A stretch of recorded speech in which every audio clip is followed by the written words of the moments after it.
In today's video, I need to review the financial health of the US consumer.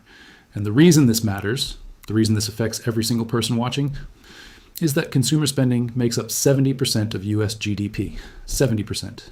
That means the financial health of the average American is not just a personal matter. It is the foundation of the entire economy. And I want to ask you directly, how are you doing financially right now? Because if you're doing well, genuinely, you are fortunate. Not everybody is. I'm going to show you some data today, and I'm going to be honest with you. It is unsettling data. The actual numbers, the actual trends, and what they're telling us about where this economy is really headed. Let's go through it. Let's start with retirement savings, because I think this is the single most telling indicator of how much financial pressure Americans are under right now.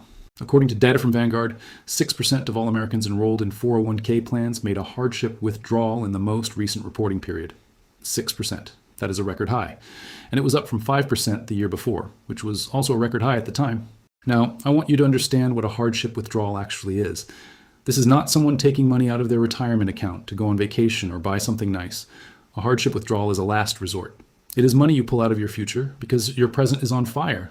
You pay taxes on it. You often pay a penalty. And you lose not just the amount you withdrew, but all the future compound growth that money would have generated over decades. In other words, it is a very bad financial decision that people make because they have run out of other options. And look at the reasons people gave for doing it. Avoiding foreclosure or eviction, 36%. Medical expenses, 31%. Tuition, 13%. Home repairs, 11%. Buying a home, 5%.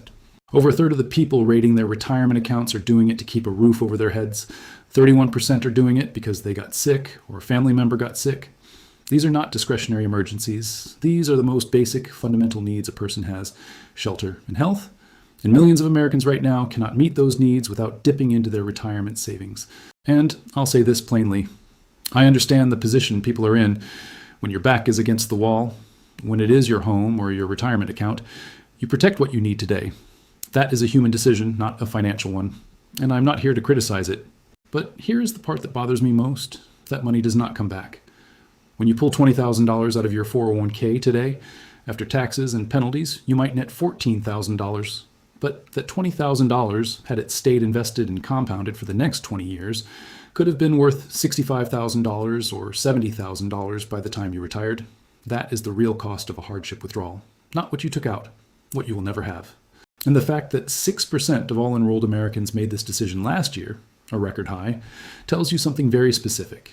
It tells you that for millions of people, the financial pressure of living in this economy has become severe enough that they are sacrificing their future security to manage their present reality. That is not a sign of irresponsibility. That is a sign of a system that is putting people in an impossible position. And speaking of retirement, let me show you something that is equally alarming. Right now, 7% of retirees in the United States have returned to the workforce.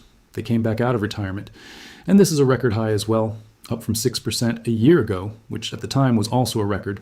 Now, when you look at why they came back, the numbers are stark. 48% of returning retirees said they are going back to work because they need the money and they have a poor economic outlook. Nearly half. Not because they miss working, not because they want to stay busy, because they cannot afford not to work. 41% said that the cost of daily living has become too high to manage on a fixed income. The first time I did it, I cried. Think about that. These are people who worked their entire lives, saved what they could, reached retirement age, and then found that the life they planned for, the retirement they earned, was not financially viable. Not because they failed to plan, because the cost of everything around them kept rising while their fixed income stayed flat. And only 11% said they came back because they were bored or wanted to stay active. The version of unretirement that gets celebrated in feel-good news stories. That is the minority. The overwhelming majority are back at work because they have to be. And think about what this means for the next generation of retirees. If people who already reached retirement age cannot sustain it financially, what does that tell us about the people who are 50 or 55 right now and still building their savings? The trajectory is not encouraging. More people entering retirement with less, more people returning to work, more people rating their 401ks before they even get there. This is a compounding problem, and the data says it is getting worse, not better. And look, this connects directly to the retirement savings crisis I just described. People are draining their 401ks today, and the data on retirees returning to work tells us what happens when that strategy fails, or when there was never enough saved to begin with. Okay, now let's talk about debt. Total consumer credit card debt in the United States has hit a record high of $1.28 trillion. That number comes from the New York Federal Reserve. It is up 5.5% compared to a year ago. Right now, approximately 170 million Americans have credit cards. 60% of those cardholders carry a balance from month to month, meaning they are not paying off what they owe, they are rolling it forward. And the average interest rate on that balance? 20%. 20%. That is the cost of living on borrowed money in America right now. If you are carrying a credit card balance and you're only making minimum payments, you're essentially in a debt trap. The interest compounds faster than most people's ability to pay it down. But the credit card number alone is not the most alarming part. What's more alarming is what is happening to delinquency rates across all categories of debt. I want you to picture a chart. The data comes from the Federal Reserve, published in February 2026, tracking through the end of 2025. Credit card delinquencies, people who have fallen behind on their credit card payments, were at 4% in 2022. Today, they are at 8%. They have doubled in 3 years. The trend line is going straight up. Now, there's also a line tracking auto loan delinquencies, not as dramatic as credit cards, but it is rising too. Clearly, visibly rising. And it has not looked like this since the years following the 2008 financial crisis. But the line that catches your eye, the one that is almost off the chart entirely, is student loans. Look at the student loan delinquency line and compare it to everything else on that chart going back to 2003. It is in a completely different category. Every other line moves gradually. The student loan line looks like something broke. It does not trend, it spikes. Here's what the data shows. More than 42 million Americans are carrying student loan debt. Outstanding student loan debt in the United States has now exceeded $1.6 trillion, and as of February of this year, approximately 25% of all student loan borrowers are now delinquent, 1 in 4, behind on payments, falling further behind every month. And when you zoom out and look at serious delinquency, meaning 90 days or more past due, the student loan picture is, in the word the data deserves, catastrophic.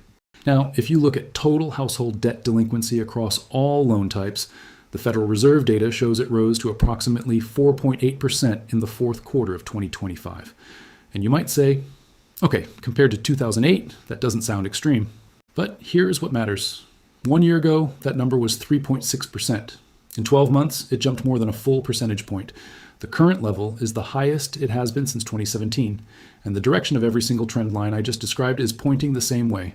Up, every one of them, up. When delinquency rates begin rising simultaneously across credit cards, auto loans, and student loans, that is not a coincidence. That is a signal. That is the financial system telling you that households across America are under pressure that is becoming unsustainable.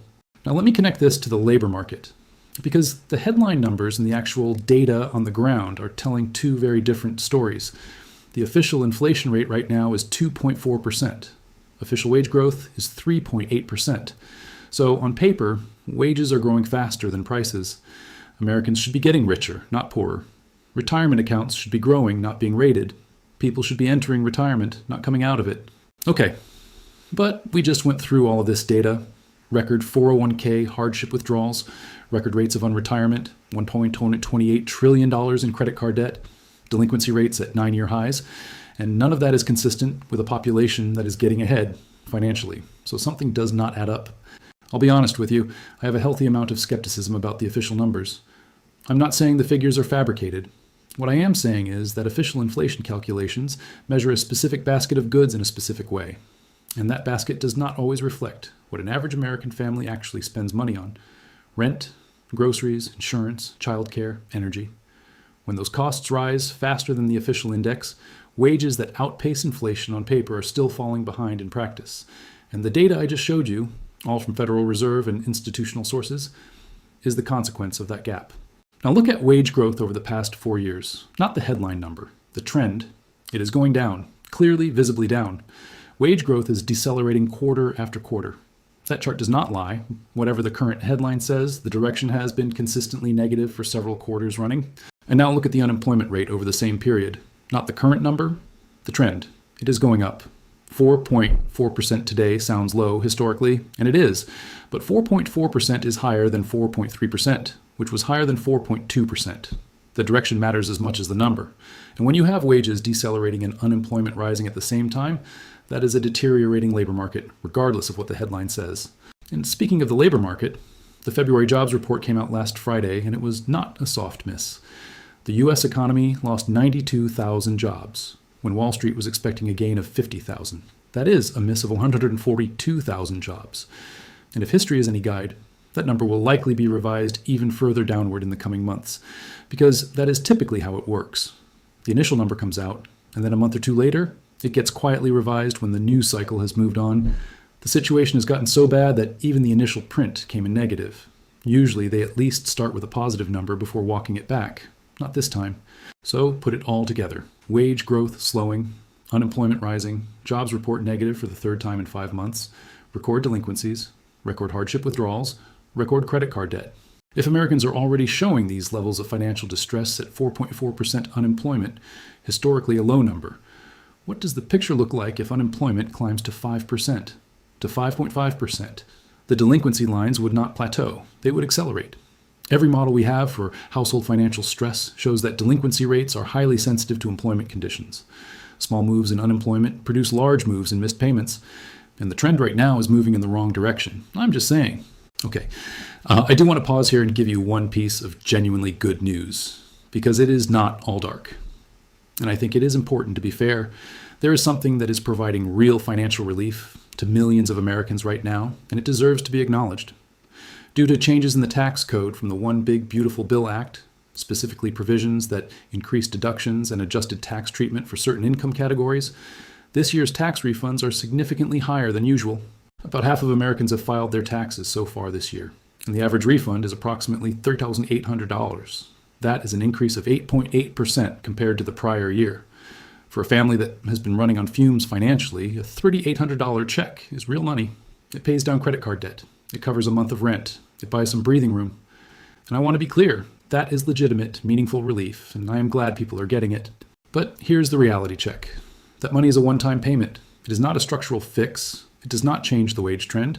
It does not reduce the debt load. It does not address the rising delinquency rates. It is a temporary lifeline. And once it is spent, the underlying financial pressure does not go away. It was there before the refund arrived, and it will be there after the refund is gone. The data I showed you is building before this tax change, and it will keep building after the refund checks have been deposited and spent. Okay, I want to close with my honest read of what is driving all of this. Millions of Americans are struggling right now. The evidence is overwhelming, and it comes from institutional sources. The Federal Reserve, the New York Fed, Vanguard, the Congressional Research Service, record hardship withdrawals, record retiree return-to-work rates, $128 trillion in credit card debt, student loan delinquency spiking, household debt delinquency at a 9-year high. My read is that wages are not keeping up with what things actually cost, not the official basket. The real cost of rent, groceries, insurance, and childcare for a working American family in 2026. And I think there is a specific reason for that. The deeper issue is the Federal Reserve and its role in the money supply. The money printing that happened in 2020, 2021, and 2022, the trillions of dollars of liquidity injected into the system, that money did not disappear. It is still working its way through prices. The official inflation rate may say 2.4%. But if your rent is up 30% from 3 years ago, if your groceries cost 25% more, if your car insurance has doubled, you are experiencing real inflation that the headline number is not fully capturing. And when inflation is real, but wages do not reflect it, that gap gets filled by something, by credit card debt, by raiding retirement accounts, by going back to work at 68. That is the gap we documented today. I'm just saying, okay, listen, here is where the data leaves us right now. Credit card delinquencies doubled from 4% to 8% in 3 years. 1 in 4 student loan borrowers is behind on payments. Total household delinquency is at its highest since 2017 and still rising. Unemployment is trending up quarter after quarter. Wage growth is trending down. And the February jobs report just printed negative for the third time in 5 months, with a likely downward revision still to come. Now, I want you to think about what that combination actually means. Every single one of those indicators is moving in the same direction at the same time. Delinquencies up, savings down, debt up, wages losing ground, jobs disappearing. When you have that kind of synchronized deterioration across multiple categories, that is not noise. That is a signal. And historically, when this pattern appears, rising household debt stress combined with a weakening labor market, it has preceded periods of much more severe financial pressure, not always immediately, but consistently over time. The tax refund checks going out right now are real relief for millions of families. I want to acknowledge that. But a one-time payment does not change a structural trend. The delinquency rate was rising before the refund season. It will still be rising after it. That is just the math. These are not isolated data points. They are a pattern. And that pattern does not reverse without a structural cause. Right now, I do not see a structural cause for reversal. What I see is a consumer that is increasingly dependent on credit to maintain a standard of living that income alone can no longer support. And the data from the Federal Reserve, from Vanguard, from the Congressional Research Service, all of it is confirming that picture. That is the current status of the financial health of the U.S. consumer. It is not good. The trend is going in the wrong direction. That is the truth. And I think you deserve to know it. Okay, listen. If today's video gave you a clearer view of what is actually happening, please subscribe to Finance Deciphered. I'm going to leave a link for you down below, and hit the notification bell so you do not miss the next one. Because the CPI report is dropping today, and inflation and the cost of living are going to be right back at the center of the story.